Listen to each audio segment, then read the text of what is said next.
Hello everyone, welcome to the new video from study buzz और मैं हूं अनुभव गुप्ता। सर, आज की वीडियो के अंदर हम बात करने वाले हैं IIM अहमदाबाद, जो कि हर बच्चे का ड्रीम कॉलेज होता है। जो भी बच्चे MBA की प्रिपरेशन करने चलता है, उसका जो ड्रीम कॉलेज माना जाता है वो IIM अहमदाबाद माना जाता है। इंडिया के अंदर इसको बेस्ट मैनेजमेंट कॉलेज भी बहुत सारी रैंकिंग्स के अंदर कहा गया है। सो आज की वीडियो के अंदर हम जानने वाले हैं कि IIM अहमदाबाद, जो कि इतना प्रेस्टिजियस कॉलेज है, ऑलमोस्ट टॉप IIM है, उसका एडमिशन प्रोसीजर क्या है। इन सारी चीज़ों के बारे में हम बात करेंगे, तो वीडियोज एंड तक जरूर देखना, बिकॉज काफ़ी इंटरेस्टिंग होने वाली है। आज आपको IIM अहमदाबाद का एडमिशन प्रोसीजर बिल्कुल क्लियर हो जाएगा। तो चलिए शुरू करते हैं। इससे पहले फ्रेंड्स हम स्टार्ट करें, I would like to request you, please channel को सब्सक्राइब करके बेल आइकन जरूर प्रेस कर देना, ताकि सारी इंपॉर्टेंट वीडियोस की नोटिफिकेशन आपको मिलती रहे। और आप हमारी ऐप जरूर डाउनलोड कर लेना, वहां पे आपको कैट MBA के फ्री मॉक्स एंड वीडियोस भी मिलते हैं। और प्लीज हमारे साथ इंस्टाग्राम पर जरूर कनेक्ट हो जाना। हमारा इंस्टाग्राम हैंडल है studybuzz_education। एंड अगर आप स्टडी बस के पेनड्राइव कोर्स में एनरोल करना चाहते हो तो हमारी वेबसाइट है www.studybuzz.co.in। यहाँ जाके कंप्लीट डिटेल्स आपको पेनड्राइव कोर्स के बारे में मिल जाएगी। यहीं आप अपना ऑर्डर भी प्लेस कर सकते हो। और हर पेनड्राइव के साथ मिलता है आपको एक पोर्टल, जिसके अंदर आपको ई बुक्स की फैसिलिटी, इसके अलावा topic wise test, sectional mocks, weekly current affairs और ये सारे फुल एंड मॉक्स मिलते हैं। इसके अलावा आपको एक स्टडी प्लानर का भी ऑप्शन मिलता, स्टडी प्लानर का भी फीचर मिलता है, जिसके अंदर आप एक ऑर्गेनाइज मैनर के अंदर अपनी प्रिपरेशन कर सकते हो। इसके रिलेटेड आपकी कोई भी क्वेरी है तो आप हमारे इस हेल्पलाइन नंबर 9958937705 पे भी कॉन्टैक्ट हमें कर सकते हो। तो फ्रेंड्स, सबसे पहले बात कर लेते हैं IIM अहमदाबाद की। तो जैसे कि आपको पता है, इस कॉलेज को किसी भी इंट्रोडक्शन की ज़रूरत नहीं है। अगर हम बात करें इस कॉलेज के ऑब्जेक्टिव का, तो ऑब्जेक्टिव यही है कि भाई डेवलप करने young main and women into competent professional managers, ताकि वो जिस भी सेक्टर के अंदर जाएं वो लीडरशिप अपनी दिखा सके, एक्सीलेंस हो उनकी परफॉर्मेंस के अंदर, और सोसाइटी को भी कंट्रीब्यूट कर सके उसकी वेलफेयर के अंदर। एंड कंसिस्टेंटली इसको टॉप 20 स्कूल माना है बहुत सारी रैंकिंग्स ने, बहुत सारे सर्वे ने, और इसके बारे में तो कोई डाउट या कोई भी किसी को कोई शक भी नहीं है। तो फ्रेंड्स, अगर आज हम बात करें, आज हम इनके कौन से प्रोग्राम के बारे में, इनके 2 ईयर जो ये रेजिडेंशियल प्रोग्राम है MBA का, मास्टर्स इन बिजनेस मैनेजमेंट, या आपको इनकी वेबसाइट के ऊपर ये PGP या MBA के नाम से भी देखने का, post graduate programme in management. तो PGP का मतलब ये होता है। तो आज हम इस प्रोग्राम के बारे में बात करने वाले हैं। वैसे इनके और भी कुछ प्रोग्राम्स है, food and agriculture business management, या post graduate programme in management for executive, जिसको MBA एग्जीक्यूटिव MBA कहा जाता है, या EPGP। तो इन सब के बारे में आपको अगर डिटेल चाहिए तो IIM अहमदाबाद की वेबसाइट के ऊपर आपको मिल जाएगी। तो फ्रेंड्स, सबसे पहले बात करें कि यार IIM अहमदाबाद में अप्लाई कैसे करना होता है। अगर फॉर एग्जांपल आप फर्स्ट टाइम या आप बिल्कुल न्यू स्टूडेंट हो, जिसके बिल्कुल अब जो अपनी प्रिपरेशन शुरू कर रहा है, सबसे पहले आपको जानने की जरूरत है बेसिक एलिजिबिलिटी क्या है। तो एलिजिबिलिटी ये है कि भाई आपके पास मिनिमम बैचलर्स डिग्री होनी चाहिए, जो मिनिमम 3 इयर्स की हो। उसके अंदर एटलीस्ट आपके 50% मार्क्स होने चाहिए, या इक्विवेलेंट CGPA SGPA होना चाहिए, और इसमें आपके सारे ही सब्जेक्ट्स माने जाएंगे। और अगर आप SC ST या PWD कैटेगरी से आते हो तो आपको मिनिमम 45% मार्क्स चाहिए। अगर आप ऐसे स्टूडेंट हो जिनका अभी कॉलेज खत्म नहीं हुआ, या final year of bachelors degree के अंदर है, या इक्विवेलेंट क्वालिफिकेशन के अंदर है, वो भी एलिजिबल है अप्लाई करने के लिए। इसके अलावा सिंस ये एक IIM है, तो सिर्फ और सिर्फ कैट का स्कोर ये लेगा। और एक चीज़ आपको बहुत जानने की ज़रूरत है कि आपको कोई भी सेपरेट फॉर्म IIM अहमदाबाद का नहीं भरना होता। जब आप कैट का फॉर्म भरते हो तो उसी के अंदर जब आप IIM अहमदाबाद को सिलेक्ट कर देते हो तो आप ऑटोमेटिकली IIM अहमदाबाद के लिए एलिजिबल हो जाते हो। तो फ्रेंड्स, अगर हम सीट मैट्रिक्स के बारे में बात करें तो ये टेंटेटिव नंबर आपकी स्क्रीन के सामने है। टोटल जो अप्रोक्सीमेट नंबर है वो 385 से 400 के बीच में वेरी करता है, जिसमें जनरल की अराउंड 194 सीट्स हैं, OBC की 104 है, SC की 58 है, ST की 29 है, EWS की, PWD की और भी कई सारी कैटेगरीज की भी सीट्स आपको यहाँ पे देखने के लिए मिलेंगी। और सब सीट ये जो है सीट मैट्रिक्स और नंबर ऑफ सीट्स ये इंक्रीज भी कर सकती हैं अगर इंस्टीट्यूट को परमिशन मिल जाती है। ये सारा का सारा नंबर अप्रॉक्सीमेशन में है।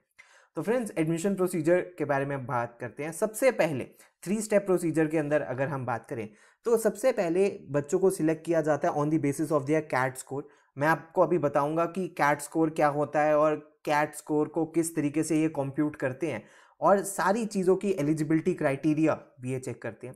राउंड 2, जब जो बच्चे शॉर्टलिस्ट होते हैं राउंड 2 के लिए, राउंड 2 है इनका AWT and PI। AWT is analytical writing test.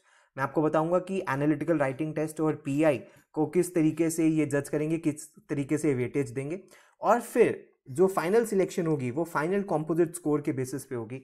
आज की वीडियो के अंदर हम ये भी जानने वाले हैं कि फाइनल कॉम्पोजिट स्कोर ये किस तरीके से कैलकुलेट करने वाले हैं। तो फ्रेंड्स, अगर हम सबसे पहले प्रीलिमिनरी स्क्रीनिंग के बारे में बात करें तो ये बिल्कुल बेसिक कट ऑफ आपकी स्क्रीन के सामने मेंशन्ड है। अब बहुत सारे बच्चों को लगता है कि सर अगर क्या मेरे फॉर एग्जांपल मैं जनरल ईडब्ल्यूएस कैटेगरी से आता हूं, तो क्या अगर मेरे 70 70 70 तीनों सेक्शनल में एंड ओवरऑल 80 आ गया तो क्या मुझे कॉल आ जाएगी? तो इसका आंसर है नो। इसका बेसिकली मतलब क्या है कि आपको ये बेसिक इतनी कट ऑफ तो अचीव करनी है। फॉर एग्जांपल सेक्शनल तीनों में आपके 70 तो होने ही चाहिए, एंड ओवरऑल जो भी कट ऑफ होगी जनरल कैटेगरी की according to your academic discipline, उसके बारे में हम आगे बात करेंगे, वो भी आपको अचीव करनी है। सिमिलरली ये हर कैटेगरी के लिए एप्लीकेबल है कि ये आपको बेसिक कट ऑफ भी अचीव करनी है और जो फाइनल कट ऑफ होगी वो भी आपको अचीव करनी है। इतनी बेसिक कट ऑफ लाके इसका मतलब ये नहीं है कि आपको कॉल आ जाएगी, ये तो चाहिए ही चाहिए, और जो फाइनल कट ऑफ होगी वो भी आपको क्लियर करनी है। और उसके बाद जो मिनिमम कट ऑफ है अक्रॉस डिसिप्लिन, अगर हम क्लास 12 के बारे में बात करें, फॉर एग्जांपल अगर कोई बच्चा जनरल कैटेगरी से है तो साइंस में उसके मिनिमम क्लास 12 में 80% मार्क्स होने चाहिए। एंड माइंड यू, यहाँ पे सारे के सारे सब्जेक्ट्स को माना जाएगा। ऐसा नहीं है कि आप बेस्ट 4 या बेस्ट 3 या बेस्ट 5 को गिने। अगर कोई भी सब्जेक्ट आपकी मार्कशीट में मेंशन है तो आपको उसको इंक्लूड करना पड़ेगा, इररिस्पेक्टिव ऑफ द फैक्ट वो एडिशनल है या वो ऑप्शनल है। कॉमर्स के अंदर मिनिमम 77% मार्क्स होने चाहिए, आर्ट्स एंड ह्यूमैनिटीज के अंदर मिनिमम 75% मार्क्स होने चाहिए, एंड बाकी सारी कैटेगरीज का भी आप देख सकते हो। फॉर एग्जांपल एनसीओबीसी में मिनिमम 75, 72 या 70 होने चाहिए। उसके बाद अगर 10th क्लास की, अगर अब फ्रेंड्स हमें जानने की जरूरत है कि किस तरीके से एप्लीकेशन रेटिंग स्कोर निकालेंगे। अब आप देखते चलिए, सबसे पहले ये एक टेबल है हमारे सामने जिसमें क्लास 10th के मार्क्स को किस तरीके से वेटेज दी जाएगी वो आपकी स्क्रीन के सामने है।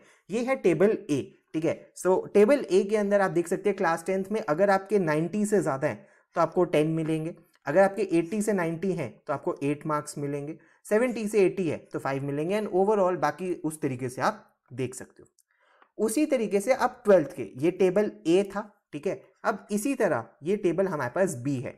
टेबल बी में 12th के मार्क्स को वे किया जाएगा, वेटेज दी गई है। फॉर एग्जांपल मान लीजिए आप साइंस स्ट्रीम से हो तो 90 से ज़्यादा है तो 10 है, 80 से 90 में 8 है, 70 से 80 में 5 है। फॉर एग्जांपल मान लीजिए कॉमर्स से हुआ तो 90 से ज़्यादा पे 10 है, 75 से 90 में 8 है, 65 से 75 में 5 मार्क्स है। या मान लीजिए आप आर्ट्स एंड ह्यूमैनिटीज से हो तो 85 से ज़्यादा पे 10 है, 70 से 85 पे 8 है, 60 से 70 पे 5 मार्क्स है। ये टेबल बी हो गया। अब आता है बहुत इंपॉर्टेंट टेबल सी। टेबल सी आपके जो ग्रेजुएशन का डिसिप्लिन है उसकी वेटेज को कैलकुलेट करेगा, और यहां पर कई सारे आपको पैरामीटर्स देखने के लिए मिलेंगे या कई सारी कैटेगरीज देखने के लिए मिलेंगे। फॉर एग्जांपल AC1, अगर AC1 के बारे में हम बात करें तो AC1 में कोर्सेज हैं, for example MBBS, MD, BDS, BAMS, BHMS जैसे। तो अगर आप आपने यहां पे अपनी ग्रेजुएशन करी है तो आपकी जो वेटेज होगी वो इस अकॉर्डिंग होगी। मान लीजिए AC2 के बारे में बात करें तो यहाँ पे प्रोफेशनल कोर्सेज है लाइक CA, CS, ICWA। अगर आपने ये किया है तो आपकी वेटेज इस तरीके से होगी। फॉर एग्जांपल 63 से ज्यादा है तो 10 मिलेंगे, 57 से 63 में 8 मिलेंगे, 55 से 57 में 5 मार्क्स मिलेंगे।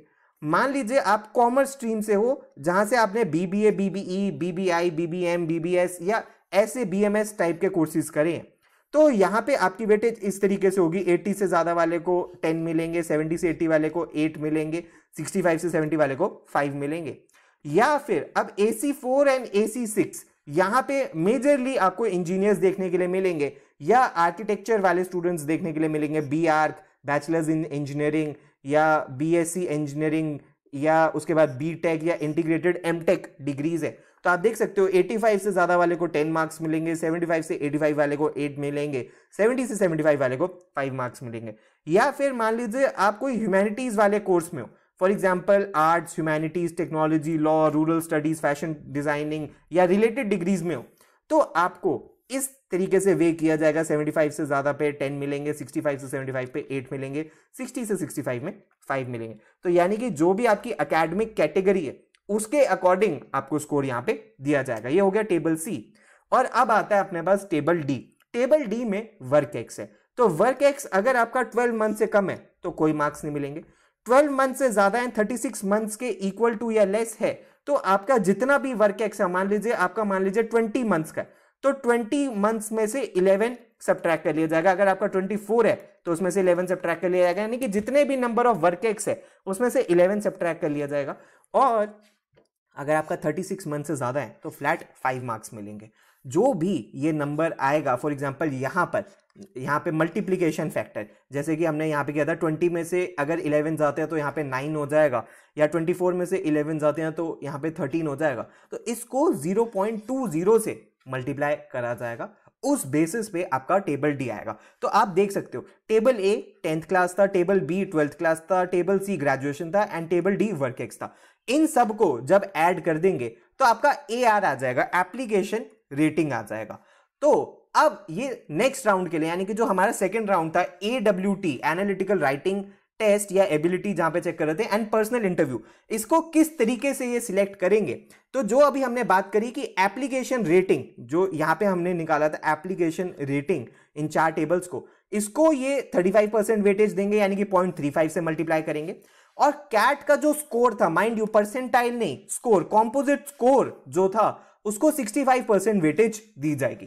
तो इस बेसिस पे ये बच्चों को एनालिटिकल राइटिंग टेस्ट और पर्सनल इंटरव्यू के लिए सिलेक्ट करेंगे, जो कि सेकेंड राउंड था।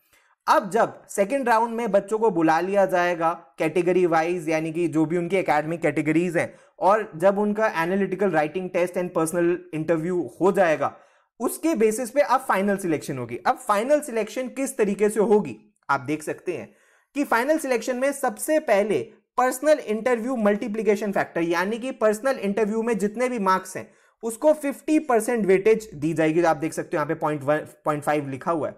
उसके बाद AWT जो एनालिटिकल राइटिंग टेस्ट है, उसको 10% वेटेज दी जाएगी। कैट स्कोर मल्टीप्लिकेशन फैक्टर, यानी कि जो कॉम्पोजिट फाइनल स्कोर था, उसको 25% वेटेज दी जाएगी। और ये जो एप्लीकेशन रेटिंग था, यहाँ पे जो ये हमने चारों चीजों को प्लस करके निकाला था, इसको 15% वेटेज दी जाएगी।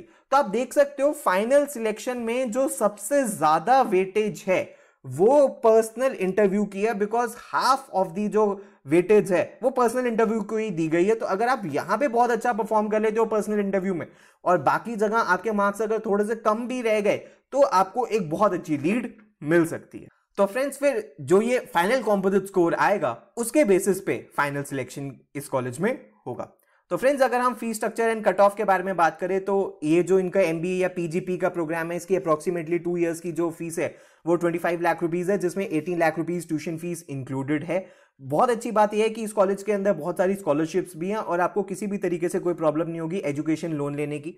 सारे ही IIMs का या टॉप कॉलेजेस का सारे ही बैंक्स के साथ ऑलमोस्ट टाई अप रहता है, तो बहुत इजीली आपको कोलैटरल फ्री लोन प्रोवाइड करा जाता है और बहुत ही कॉम्पिटिटिव रेट ऑफ इंटरेस्ट पे ये प्रोवाइड किया जाता है। कट ऑफ कोई स्पेसिफिक कट ऑफ नहीं होती, सबके लिए सेम कट ऑफ नहीं होती। जैसे कि हमने बात करा, हर एक एकेडमिक कैटेगरी के लिए अलग अलग कट ऑफ होती है। उसके बाद अगर फ्रेंड्स हम प्लेसमेंट्स के बारे में बात करें, तो बहुत ही अच्छी प्लेसमेंट्स आपको यहाँ पे देखने के लिए मिलेगी। ऑलमोस्ट 33 लाख रुपीस का average CTC, highest domestic CTC 61.48 का था, and highest international CTC 1.15 crore per annum का गया था।